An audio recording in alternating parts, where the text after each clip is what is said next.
நிறைய விஷயங்கள் பண்றதுல இது ஒரு ஸ்பெஷல் விஷயம். என்னன்னா பெண்களை முன்னேற்றணும், பெண்களை வந்து அவங்க காலில் நிக்க வைக்கணும் அப்படின்னு நினைக்கிறோம் இல்லையா? எல்லாம் எப்படி இருக்கீங்க? நல்லா இருக்கீங்களா? மகளிர் தின நல்வாழ்த்துக்கள். No problem. சரி, விடுங்க. ஓகே. ஸோ நான் வந்து டேனியல் சாரோட ஒர்க் பண்ணுறேன். ஒரு 10 வருஷமாக சாரை தெரியும். நிறைய விஷயங்கள் பண்ணுறதுல இது ஒரு ஸ்பெஷல் விஷயம். என்னென்னா பெண்களை முன்னேற்றணும், பெண்களை வந்து அவங்க காலில் நிற்க வைக்கணும் அப்படின்னு நினைக்கிறது இல்லையா? ஸோ அதுக்கான ஒரு சின்ன ஒரு என்ன சொல்கிறது, ஒரு உந்துதலாக தான் உங்களுக்கு எல்லாருக்கும் டெய்லரிங் கிளாஸ் சொல்லி கொடுக்குறாங்க. நீங்களே வந்து தைச்சு விதவிதமாக போட்டுக்கிறதுக்கும் சரி, இல்லை அது நீங்கள் வந்து காசு பார்க்குறதுக்கும் சரி, அது வந்து நீங்கள் யூஸ்ஃபுல்லாக வச்சுக்கிறதுக்கு பண்ணுறாங்க இல்லையா? நான் ஒரு சின்ன கதை, சரி திடீர்னு கூப்பிட்டாங்கன்னா பேசுகிறதுக்கு ஒரு கதை வேணுமே அப்படின்னு சொல்லி யோசிச்சுட்டு இருந்தேன். இப்போ தான் கூப்பிட்டாரு அவர், எனக்கு தெரியாது பேசணுன்னு. ஸோ வரும்போது தான் யோசித்தேன். ஸோ உங்கள் எல்லாருக்கும் அருவி தெரியுமா? தெரியுமா? ஓகே. பார்த்துருக்கீங்களா? குளிச்சிருக்கீங்களா அருவியில்? எப்படி இருக்கும்? மண்டையில் டம்மு டம்முன்னு விழும்ல. ஸோ அந்த மாதிரி ஒரு அருவி, ரொம்ப அழகான அருவி, ரொம்ப ஹைட்ல இருந்து அப்படியே சிலன்னு கொட்டுற ஒரு அருவி. அதில் வந்து ஒரு பாறை அங்கே இருக்கு. ஸோ அந்த பாறை மேலெல்லாம் அந்த பூச்செல்லாம் பிடிச்சிருக்கு. ஸோ இந்த அருவி, அந்த பாறைக்கு எப்பவுமே என்னன்னா மேல இருந்து பார்க்கும் போது கீழே அப்படியே சிலன்னு கொட்டுறது பார்க்குது. அது எங்க போகுது, அப்படியே கொட்டுது, எப்படி இருக்கும் அந்த இடம்னு பார்க்கறதுக்கு ஆசை இல்லை? நமக்கு கூட சில நேரங்கள்ல அந்த இடம் எப்படி இருக்கும்னு பார்க்கறதுக்கு ஆசை இருக்கும் இல்லையா? அந்த மாதிரி அந்த பாறைக்கு பார்க்கறதுக்கு ஆசை. அது எப்படி இருக்கும்? கீழே அப்படியே போகுது, அப்புறம் எங்க போகுது? அது இங்கிருந்து பார்க்கும் போது கீழே கொட்டுறது தெரியுது, அப்புறம் எங்க போகுதுன்னே தெரியலையே அப்படின்னு அது பார்த்துட்டே இருக்கு. அப்புறம் அந்த ஆசை ரொம்ப ஜாஸ்தி ஆகுது. அப்புறம் என்ன பண்ணுது, கொஞ்சம் லைட்டா சைடெல்லாம் பிடிச்சிருக்கோம்ல, பாறை அப்படியே நிற்குமா, சைடெல்லாம் நிறைய அப்படியே பிடிச்சிருக்கோம். இதை லைட்டாக கொஞ்சம் இலக்கி சரி அப்படி எப்படியாவது குதிச்சு பார்த்துருவோம், எப்படியா பார்த்துருவோன்னு அந்த ஆர்வம் அதுக்கு அப்படியே இலக்கி என்ன பண்ணுது, அப்படியே திடீர்னு ஒரு நாள் தொப்பக்கட்டீர்னு அந்த தண்ணியோட சேர்ந்து டம்ம உளுந்தா சூப்பராக இருக்கு. மேல இருந்து பயமா இருக்கானா, என்னடா இவ்வளோ ஹைட்டா, நம்ம அங்கிருந்து பார்க்கும் போது இவ்வளோ ஹைட் இல்லையே, ஹைட்டா இருந்திருக்கே அப்படின்னு அப்படியே டப்ப உழுது ஜில்லுன்னு இருக்கு, ஜாலியா இருக்கு. அடடா இவ்வளோ அழகான ஒரு இடமா, நம்ம இவ்வளோ நாள் மிஸ் பண்ணிட்டோமே. கீழே அப்படியே உருண்டு வருது. பார்த்தா கீழே இருந்து பார்த்தா அந்த மேல இருந்து உளுருது எவ்வளோ அழகா இருக்கும்ல. நம்ம எல்லாம் கீழே இருந்து பார்த்து தான் பழகப்பட்டிருக்கோம்ல.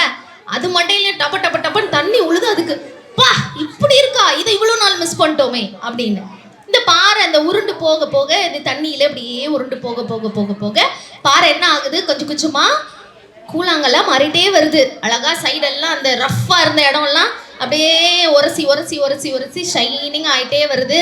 அப்படியே போகுது போனா ஒரு பெரிய பேனியன் ட்ரீ, ஒரு பெரிய ஆலமரத்துல இருந்து குரங்கெல்லாம் தொங்கிட்டு இருக்கு.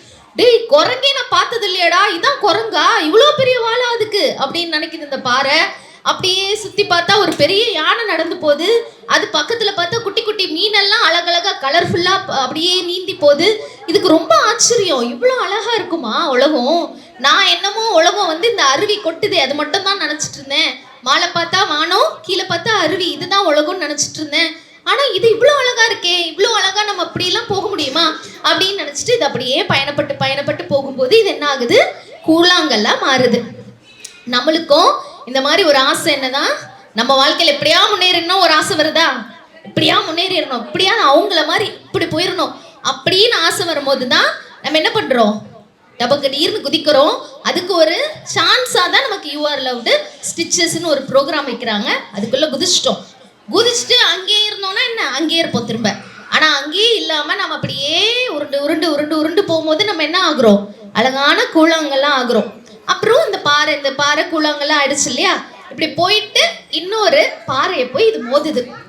அப்போ அந்த பாறை கேட்குது, நீ எங்கேருந்து வர, இவ்வளோ அழகா இருக்கிய, நானும் கருப்பா இருக்கேன், நீயும் கருப்பா இருக்க, ஆனால் நீ சைடெல்லாம் அப்படியே ஷைனிங்காக சூப்பராக இருக்க, நான் கரடு முரடா இருக்கேன், என் மேலெல்லாம் பூஞ்சையா இருக்கு, நீ எங்கேருந்து வர அப்படின்னு கேட்கும்போது அது சொல்லுது, என் பையனும் ரொம்ப தூரம், நானும் உன்ன மாதிரி தான் இருந்தேன், ஆனால் நான் அந்த ஒரு டெசிஷன் எடுத்தேன், குதிச்சிடலான்னு நினச்சேன். எனக்கு கீழே எப்படி இருக்கும்னு தெரியவே தெரியாது, எதிர்காலம் எப்படி இருக்கும்னு எனக்கு தெரியவே தெரியாது. ஆனால் ஒரே ஒரு டெசிஷன், குதிச்சு பார்ப்போமே அப்படின்னு ஒரே ஒரு டெசிஷன் எடுத்தா என்னாச்சு, அழகாயிட்டேன். நீயும் வரியா அப்படின்னு கேக்குது. உங்களோட வேலை என்ன தெரியுமா? பக்கத்து வீட்டுல அக்கத்து வீட்டுல இருக்கிறவங்க கிட்ட நீயும் வரியா, நீயும் வரியா, ஸ்விட்சஸ் வரியா, நீயும் அப்படியே உட்காந்துராத. மேல பூஞ்செல்லாம் பிடிச்சிட்டு இருக்கு, கொஞ்சம் கரடு முரடா இருக்கு, அப்படியே உட்காந்துராத. என்ன பண்ணு, நீயும் வா, நான் உன்னை கூட்டிட்டு போறேன், உனக்கு அழகான உலகத்தை நான் காட்டுறேன்னு சொல்லி இவங்கெல்லாம் அந்த முடிவு எடுத்தாங்க இல்லையா? இப்ப இன்னைக்கு அழகா ஜொலிச்சிட்டு இருக்காங்களா? இவங்க கூழாங்கல் கூட இல்லை, அதையும் தாண்டி வைரங்களா ஜொலிச்சிட்டு இருக்காங்க. அந்த பயணத்துல உங்களை வந்து அழகா கூழாங்கல்லா கூட்டிட்டு வந்துட்டு இருக்காங்க. அப்ப உங்களோட வேலை என்னன்னா, நீங்க போய் நிறைய கற்பாறைகள் நம்மளை சுற்றி இருக்குல்ல, அவங்க கிட்ட போயிட்டு நீயும் என் கூட வா, உனக்கு ஒரு அழகான உலகத்தை காட்டுறதுக்கு நமக்கு ஒரு வைரங்கள் இருக்கு நம்ம கூட, அந்த வைரங்களோட சேர்த்து நானும் கூழாங்கல்ல உன்னை நான் கூட்டிட்டு போறேன்னு சொல்லிட்டு நீங்க அவங்கள கூட்டிட்டு போகணும். கரெக்டா? பண்ணுவீங்களா? பண்ணுவீங்களா? அதே மாதிரி ஏற்கனவே லவின்யா சொன்ன மாதிரி இது படிச்சிட்டோம், இதோட முடிஞ்சிருச்சு, நெக்ஸ்ட் இல்ல அப்படின்னு யோசிக்காம இதை என்ன பண்றது நெக்ஸ்ட், அங்க அந்த கூழாங்க பாறை ஒரு இடத்துல விழுந்துட்டு அங்கேயே இருந்துரும். அப்படி இல்லாம நெக்ஸ்ட் என்ன பண்றது, நெக்ஸ்ட் என்ன பண்றது, உங்களுக்கான கோல் என்ன, நெக்ஸ்ட் ஒரு 2 வருஷத்துல என் பேர்ல ஒரு கடை வைக்கணும்பா, என் கீழே ஒரு 4 பேரை வேலைக்கு சேர்க்கணும்பா, அந்த மாதிரி யோசிச்சு அதற்கான வேலைகளை முன்னெடுங்க. சரியா? ஏதோ எனக்குன்னு ஒரு ட்ரெஸ் தைச்சு போட்டேன், என் பிள்ளைக்கு ஒரு பாவாடை சட்டை தைச்சு போட்டேன்னு அங்கேயே நிறுத்திடாம அதுக்கு நெக்ஸ்ட் என்ன பண்றது, என் பேர்ல எனக்கு கடை வைக்கணும், என் பேர்ல வைக்கணும், சித்ரா கடைன்னா தெரியணும், அப்படியே இப்படி திரும்பி பார்த்து சித்ரா கடை அவங்க சூப்பரா தைப்பாங்க அப்படின்னு சொல்லணும். உங்களை மாதிரி 4 பேருக்கு வேலை கொடுக்கணும். என் கீழே ஒரு 4 பேர் ஸ்டார்டிங்ல 40 பேர் 400 பேர் அப்படி நான் வேலைக்கு வைக்கணும்னு கனவுகளை பெருசா யோசிங்க, அதை நோக்கி பயணப்படுங்க. உங்களோட மற்ற பெண்களே உங்களோட கூட்டிட்டு போங்க. சரியா? ஓகே, நன்றி.